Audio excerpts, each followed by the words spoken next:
에스라서 8장 21절에서 23절까지입니다. 에스라서 8장 21절부터 23절까지입니다.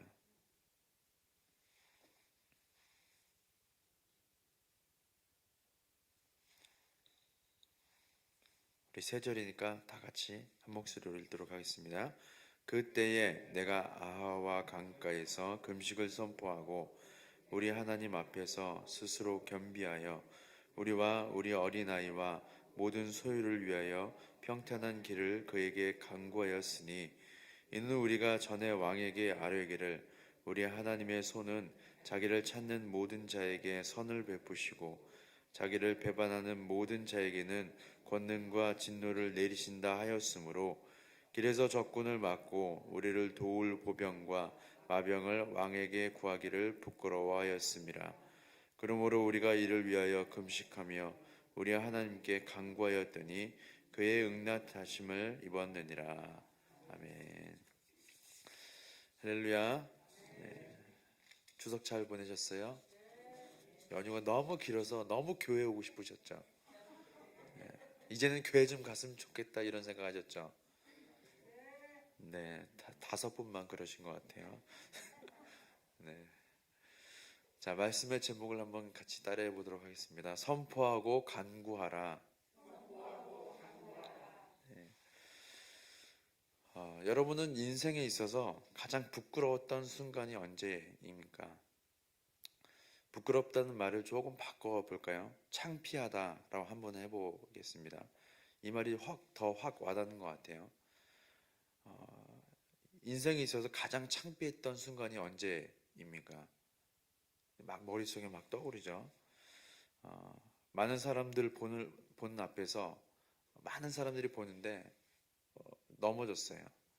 그래서 아픈 것보다 그게 더 창피하죠. 네, 많은 사람들 앞에 넘어진 게. 아니면 저 사람은 너무 저 일을 잘하는데 나는 아무리 노력해도 일이 잘 안 돼. 그게 창피했던 건가요? 아니면 이빨에 김이 묻었는데 그것도 모르고 사랑하는 사람 앞에서 활짝 웃을 때.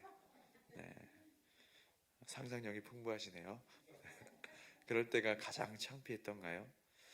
아마 각자 창피했던 순간들이 있을 것입니다. 그렇다면 하나님을 믿는 백성으로서 하나님이 택한 자녀로서 부끄러울 때는, 창피한 때는 언제일까요? 예배 시간에 남들 다 열심히 설교를 듣는데 그날따라 왠지 되게 피곤했어요. 하나님께서 나를 너무 사랑하셨어. 그래서 꾸벅꾸벅 조는 거야. 나도 모르게 졸고 있어요. 그렇죠? 나도 모르게 누가 졸고 싶겠어요. 아, 목사님 오늘 말씀 지루하네. 오늘 자야 되겠다. 이렇게 하는 사람 아무도 없습니다. 나도 모르게 주께서 사랑하시는 거야. 그날따라. 그런데 졸고 있는데 갑자기 목사님이 뭐라 그랬어요. 졸지 말라고. 그럴 때 정말 부끄러울 때가 있죠. 그렇죠? 얼굴이 시뻘개서 당장 나가고 싶은데 맨 앞자리에 앉았어. 나가지도 못해. 그렇죠? 주보에 자신은 분명히 헌금을 냈는데 헌금의 명단에 이름이 없는 거예요. 그래서 부끄러웠던가요? 세상 밖에서는 이래봬도 내가 잘 나가는 사람인데 교회 오니까 똑같이 대접해 주는 거예요. 똑같이 대우해 줘. 그럴 때 부끄럽고 창피한가요?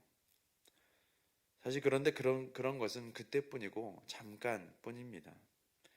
그리스도인이 정작 부끄러워야 하는 것이 있다는 것이죠. 그것이 무엇일까요? 오늘 에스라 8장의 내용을 전체적으로 살펴보면 이렇습니다. 1절부터 14절까지는 에스라와 함께 이스라엘에 올라온 족장들과 그들의 계보가 언급되고 있고 15절에서 20절에서는 그 무리 중에 레위 자손이 한 사람도 없는 것을 보고 하나님의 성전을 위하여 섬길 자를 세우기 시작합니다. 그리고 오늘 본문 21절, 23절에서 그곳에서 금식을 선포하고 하나님 앞에 스스로 겸비하여 평탄한 길을 하나님께 간구하고 하나님의 응답하심을 얻게 됩니다. 이 다음에 24절 24절에서 30절에서는 하나님의 성전을 위하여 예물을 준비하고요. 31절에서 하나님의 그런 우리가 이스라엘 백성들이 간구한 것에 응답하심의 결과로 대적의 손에서 이스라엘을 건지신 하나님을 보게 됩니다.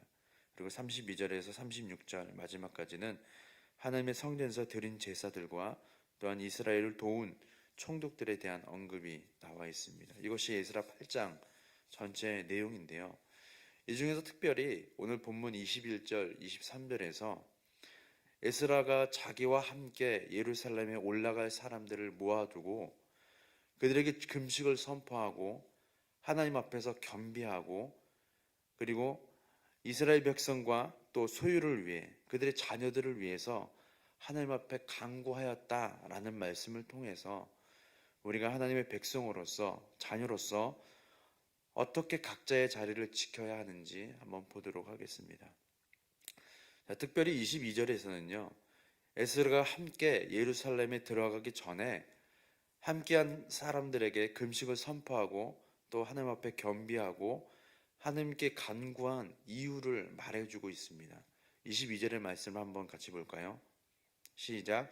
이는 우리가 전에 왕에게 아뢰기를 우리 하나님의 손은 자기를 찾는 모든 자에게 선을 베푸시고 자기를 배반하는 모든 자에게는 권능과 진노를 내리신다 하였으므로 길에서 적군을 막고 우리를 도울 보병과 마병을 왕에게 구하기를 부끄러워하였습니다.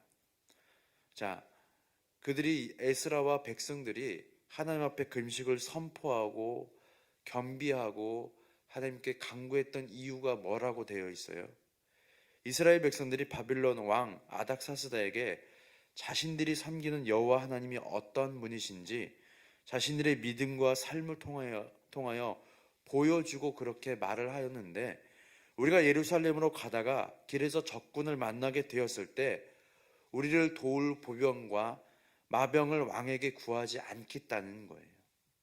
왜냐하면 그것이 이스라엘 백성으로서 하나님의 백성으로서 하나님의 자녀로서 너무나 부끄럽다는 것입니다. 그것이 너무나 부끄러워서 그 자리에 서서 예루살렘에 가기 전에 그 자리에 서서 하나님 앞에 예배 드리는 거예요. 금식을 선포하고 자기 스스로를 겸비하기 시작하고 하나님 앞에 간구하기 시작하는 것입니다. 이것이 부끄럽지 않은 이스라엘 백성들의 모습이었다라는 것이죠. 그것이 마땅히 이스라엘 백성들이 되찾아야 할 부끄럽지 않는 삶의 모습이었다라는 것입니다. 여러분, 포스트 코로나 시대에 많은 이들이 교회를 바라보는 시선이 어떻게 바뀌었을까요? 그냥 똑같을까요? 코로나 전과 지금의 세상 사람들이 예수를 믿지 않는 사람들, 아니 심지어 예수를 믿고 있더라도 교회와 성도를 바라보는 시선이 어떻게 바뀌었을까요? 코로나가 한창일 때 한국 교회는 참 많은 진통을 겪었던 것 같습니다. 물론 표면적으로는 현장에서 예배를 드리는 성도의 수가 급감한 것이 가장 크게 나타났지만 이것만큼 참 중요한 진통은 뭐였냐면 교회들이 교회답지 못하고 성도가 성도답지 못한 것이 코로나를 통하여서 여실히 드러났다는 거예요. 이것이 정말 큰 교회가 안고 있었던 진통이었습니다. 고통이었습니다. 우리는 흔히 교회 성도수가 많이 급감했어, 많이 줄어들었어, 이것만 보지만 정말 중요했던 진통은 뭐였냐면 교회들이 교회답지 못했던 모습들이 코로나를 통해서 보여지는 거예요. 성도들이 성도답지 못한 것이 코로나를 통해서 여실히 드러났습니다. 교회의 본질이 무엇인지, 성도의 본질이 무엇인지, 왜 우리는 성도로서 교회에 모여야 하는 건지, 그것을 다 잃어버리고 잊어버린 것들이 코로나 때에 다 드러나게 버렸어요. 발가벗겨졌습니다. 교회들이 다 발가벗겨졌어요. 어떤 교회는 정말 진실하고 신실한 교회야, 어떤 교회는 여전히 돈만 밝히는 교회네, 어떤 성도들은 여전히 교회에서 예배 드리는 신실한 모습을 보이는데 어떤 성도들은 교회에 왜 다니는지 모르겠어, 이런 것들이 낱낱이 파헤쳐졌습니다. 이것이 어쩌면 교회 성도의 수가 급감한 것보다 저는 더 큰 진통이었다고 생각합니다. 교회가 교회답지 않고 성도가 성도답지 않는 것이 드러나면서 많은 이가 교회에 대해서 실망했다는 것이죠. 심지어 교회에 다니는 사람들조차 말이죠. 코로나 때문에 이때다 하면서 교회를 멀리한 사람도 있을 것입니다. 그렇죠? 주변에 이때야, 이제는 온라인으로 예배를 드릴 수 있어. 더 이상 현장에 나가야 되지 않아. 그러면서 누워서 허벅다리 쭉 뻑뻑 긁으면서 잠옷 차림으로 누워서 예배를 드리는 사람이 얼마나 많은가요? 그렇죠? 그런데 그러한 교회와 성도의 모습에 실망하여서 교회를 멀리한 사람도 적지 않다는 것입니다. 그것도 특별히 젊은 세대가 말이죠. 젊은 세대가 특별히 코로나 때 많은 교회를 떠났어요. 왜 떠났을까요? 이때다 했을까요? 아닙니다.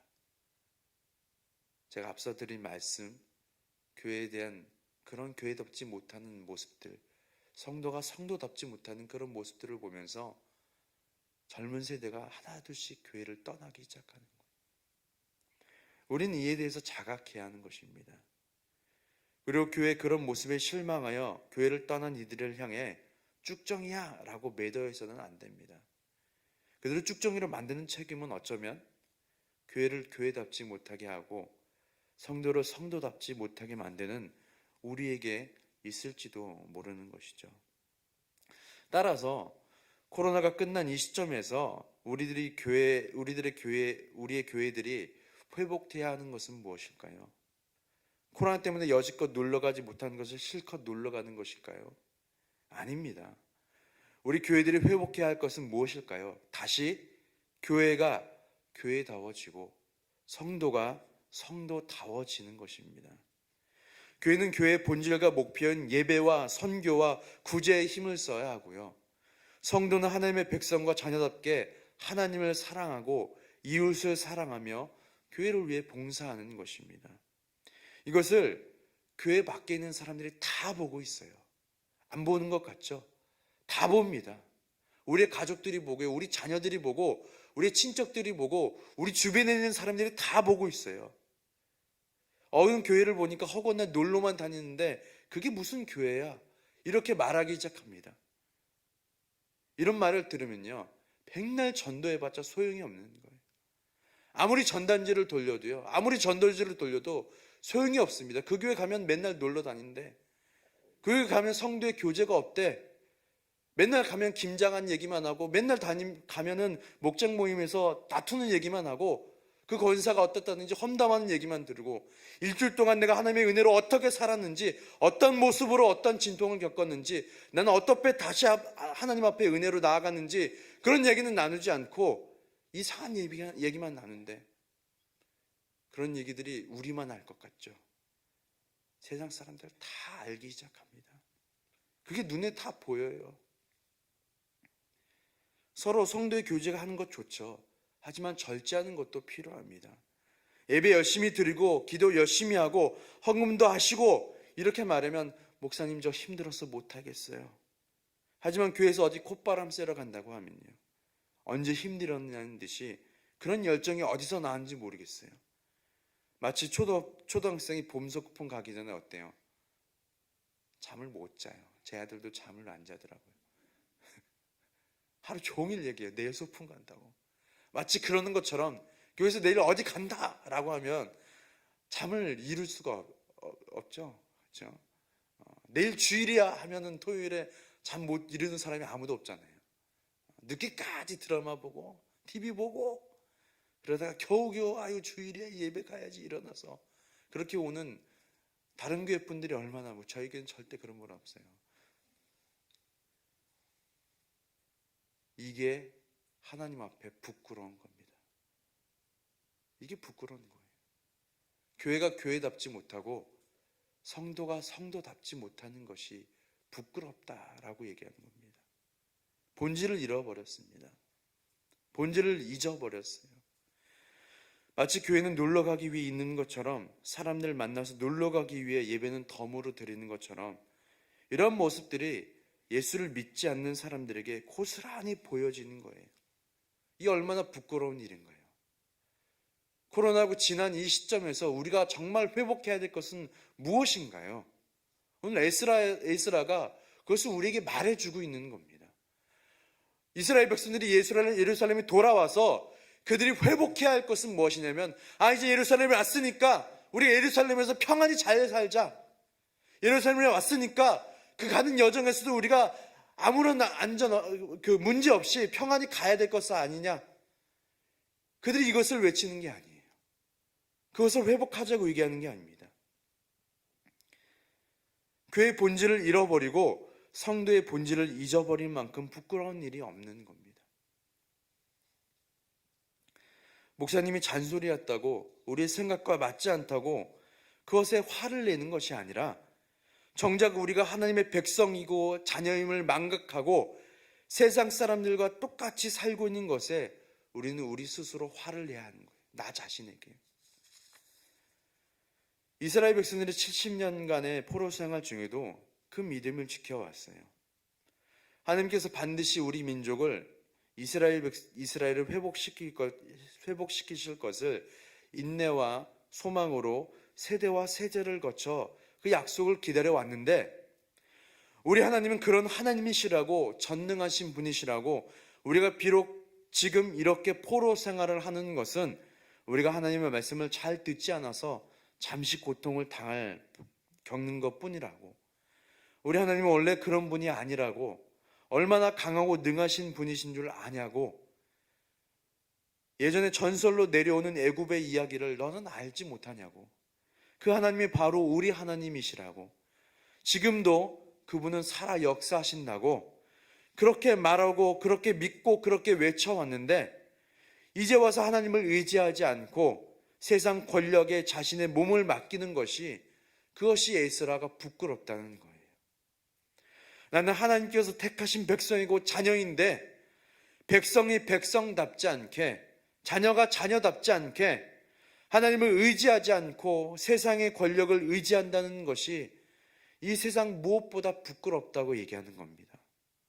그래서 에스라는요, 그들에게 세상 권력을 의지하지 말고 살아계신 하나님의 백성답게, 자녀답게, 이스라엘 나라답게, 믿는 자들의 모임답게 하나님 앞에 금식을 선포하고, 여기서 금식을 선포하는 것은요, 자신의 생명을 다 건다는 얘기, 생명을 다 건다는 의미가 담겨 있습니다. 그래서 금식 기도는 사실 생명을 다하는 기도입니다. 그냥 시도 때도 없이 하는 게 금식 기도가 아니에요. 그냥 형식적으로 봐라, 나 금식 기도한다, 나 이런 사람이야, 이렇게 보여주기 위해서 하는 것이 금식 기도가 아닌 것입니다. 생명을 다할 만큼 기도 제목이 있는 그런 기도를 할 때 금식 기도를 하는 것입니다.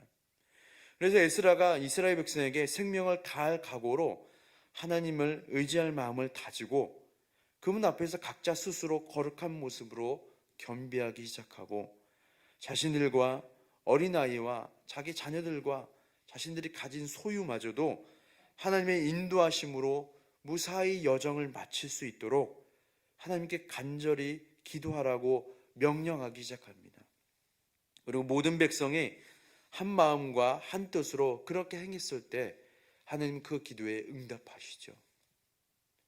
그리고 만나는 적들로부터 결국에는 보호하십니다.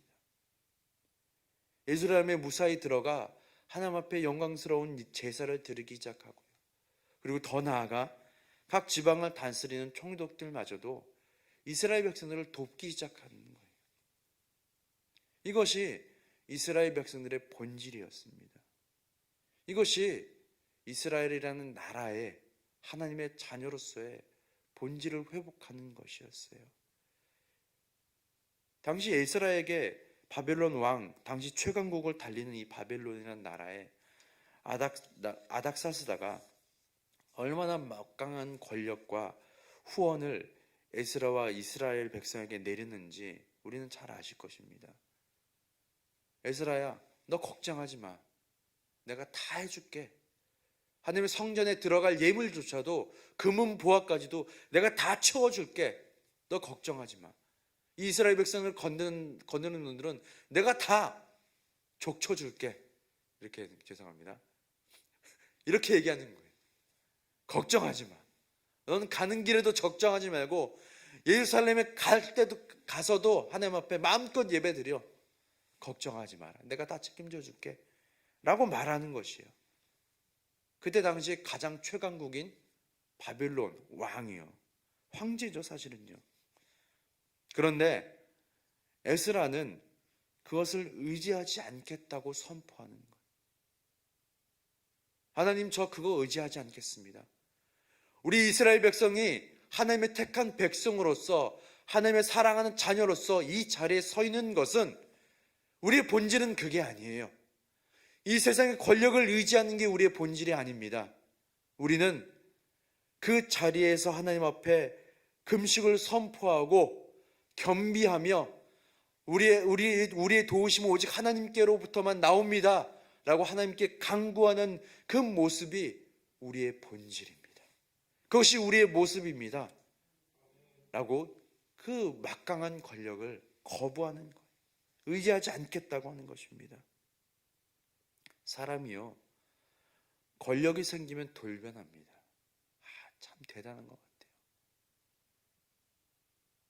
사람이 돈이 많이 생기면 갑작스럽게 돌변합니다. 여러분 겪어보신 분들 아시죠? 제가 잘 아는 사람이 있는데 그분도 참 권력이나 돈이 없을 때는 너무나 겸손했어요. 그런데 힘이 생기고 돈이 생기다 보니까 어깨에 힘이 들어가기 시작해요. 목에 힘이 들어갑니다. 어깨가 백두산만큼 높아졌어요. 마치 그의 모든 자존감이 거기서부터 나오는 것처럼 말이죠. 우리의 자존감은 거기에 있지 않죠. 세상 것에 있지 않습니다. 절대 착각하면 안 됩니다. 우리의 자존감은요, 하나님 말씀에 있는 것입니다. 그래서 자신의 능력에 따라 콧대가 높아지는 것도 교만이지만, 나는 세상에서 그런 사람이 아닙니다. 한없이 자신을 낮추는 사람도, 그런 모습도 교만한 거예요.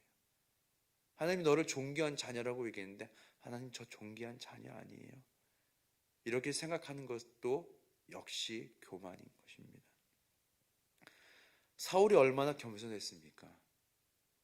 사울이 왕으로 택하기 전에 얼마나 겸손했습니까? 저는 베냐민 지파점에서도 가장 작은, 가장 낮은 가문의 가장 낮은 사람이에요. 어떻게 저를 왕으로 세울 수 있습니까? 저는 못합니다. 이렇게 거절했습니다. 근데 결국 그가 왕으로 세워지고 훗날 어떻게 됐죠? 자신의 힘을 의지하기 시작하고 백성들의 눈치를 보기 시작하여서 하나님의 말씀을 듣지 않습니다. 하나님의 말보다 사람들의 말을 더 우선시 여기는 그런 왕이 되었다는 것이죠. 사람이 권력이 생기면요, 돌변합니다.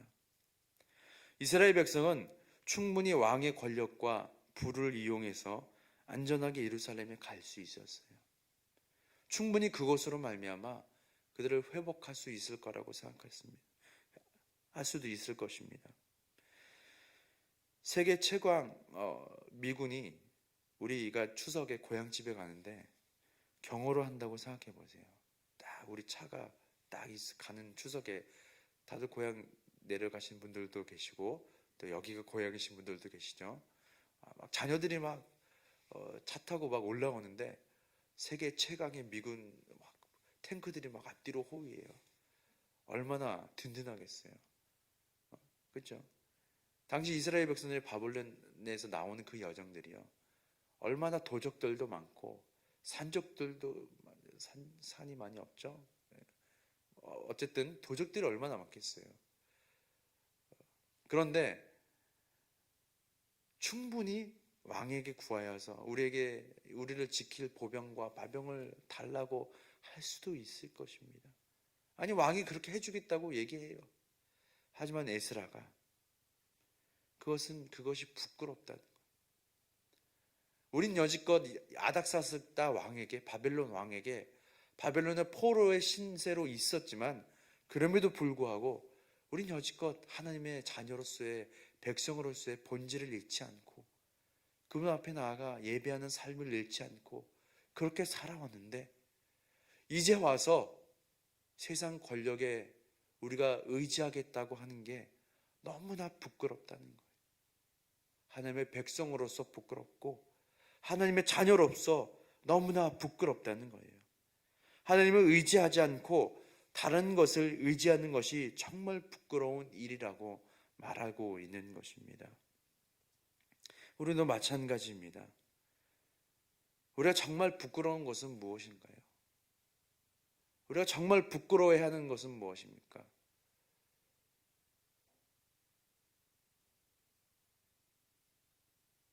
교회가 교회답지 못하는 것이 부끄러운 것이고요. 성도가 성도답지 못하는 것이 부끄러운 겁니다. 이 세상 사람들이 저게 교회야, 저게 성도야 라고 손가락질하는 것에 대해서 아이고 저런 쭉정이 같은 놈, 아이고 저런 지옥에 떨어질 놈, 죄송합니다. 절대 그런 제 본 마음이 아니에요.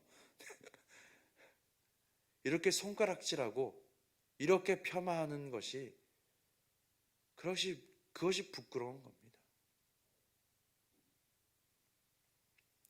따라서 우리는 하나님과 동행하는 자로서 부끄럽지 않기 위해서 마음과 생명을 다해 겸비하고 강구하는 자가 되어야 합니다. 이 세상 사람과 똑같이 살면, 똑같이 생각하고 똑같이 말하고 똑같이 행동하면 그만큼 부끄러운 일이 없는 거예요. 남들 걱정할 때 나는 하나님으로 인해 걱정 중에도 평안을 누리고, 남들이 두려울 때 나는 하나님으로 인해서 두려움 중에서도 담대함을 가지고, 남들 아프고 힘들 때 나는 하나님으로 인해 아프고 힘든 중에도 새 힘을 얻어가는 것입니다. 그것이 교회가 교회다운 것이고 그것이 성도가 성도다운 거예요. 이 세상 사람들이 너무 걱정할 때, 돈으로 말미암아 걱정할 때 나도 걱정 가운데 있고, 이 세상 사람들이 두려울 때 나도 두려움 가운데 있고, 이 세상 사람들이 아프고 힘들 때 하나님의 백성과 자녀임에도 불구하고 똑같이 아픔과 힘든 가운데 절망 속에 헤어나오지 못하고, 이것이 부끄러운 일이라고요. 그 속에서 우리는 선포하고 겸비하고 강구해야 하는 것입니다. 그것이 하나님의 백성으로서의 본질이고 하나님의 자녀로서의 본질이고 교회가 교회다운 것이고 성도가 성도다운 모습이라는 거예요. 이 세상 사람들이 절망 가운데 있을 때 절대로 절망하지 마. 하나님께서 우리와 함께 계셔. 이 세상 사람들이 다른 것을 의지하고 세상 권력 앞에서 무릎 꿇고 세상 권력을 의지하며 나아갈 때 우리는 만군의 여호와신 하나님을 의지하며 나아간다 라고 선포하며 강구하는 것이 우리의 본질이란 말인 것입니다. 그리고 그것을 선포하는 거예요. 그것을 알리는 것입니다. 그것을 알게 하는 것입니다. 누구에게요? 내 사랑하는 자녀들에게, 내 사랑하는 손자들에게, 내 사랑하는 이웃들에게, 우리가 오늘 전도할 모든 사람들에게 알려주는 거예요. 누구보다 막강한 권력을, 권세를 가지신 분이 누군 줄 알아? 우리 하나님이셔. 우리 전능하신 분이셔. 모든 병을 고치시고 모든 마음 가운데 평안을 주시고 이 세상에 줄 수 없는 가장 좋은 것을 주시는 분이 우리 하나님이시다. 그러니 그 앞에 나와 예배하는 것이, 그 앞에 나와 강구하는 것이 우리의 본질이고 우리의 모습이 되어야 한다 라고 선포하는 것이 바로 우리의 역할일 것입니다. 그것이 부끄럽지 않은 교회요, 그것이 성도의 모습인 것이죠. 저는 이것이 가장 효과적인 전도일 것 같습니다. 그럴 때 사람들이 우리 말을 듣기 시작하는 거예요. 아, 저 교회 가면은 예배를 통해 모든 삶을 이겨내는 그런 능력이 있어. 우리 교회 연구표가 뭐예요? 시작.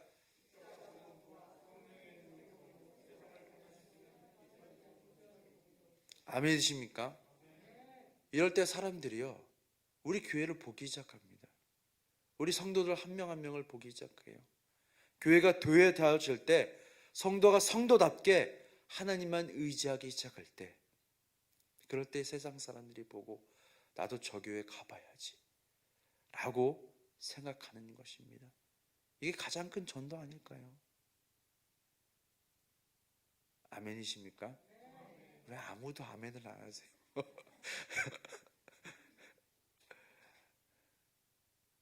서훈교회는 바로 그런 교회입니다. 서훈교회 모든 성도님들은 다 그런 성도님들입니다. 이런 본질을 잃어버리지 않고 하나님 앞에 선포하고 겸비하고 간구하며 나아가는 우리 모두가 되시기를 예수님의 이름으로 소망합니다. 우리 이 시간에 함께 기도할까요? 말씀을 가지고 기도하겠습니다. 하나님, 때로는 우리가 우리의 본질을 잃어버리고 교회가 교회다운 것을 보여주지 못하고 성도가 성도다운 것을 보여주지 못하고 때론 예배를 소홀히 하고 기도를 소홀히 하며 하나님의 말씀 전하기를 소홀히 하는 우리의 모습들은 있지 않았는지, 이 에스라의 도전하는 말씀을 통하여서 우리가 우리의 부끄러운 것은 정작 무엇인지 점검하게 하심을 감사드립니다. 하나님, 이 세상 것 의지하지 않게 하여 주시고 이 세상 사람들과 똑같이 살게 하지 않게 하여 주시고 그곳에서 내가 있는 그 자리에서 금식을 선포하고 하나님 앞에 겸비하며 하나님 앞에 우리의 모든 삶을 책임지시는 분이 하나님이심을 하나님 앞에 간구하며 나아가는 우리 모든 성도로서의 본질을 되찾는, 교회가 교회다워지고 성도가 성도다워지는 우리의 모습들이 될 수 있도록, 잃어버리지 않도록 주님 함께 해달라고 우리 주님 이름 한 번 부르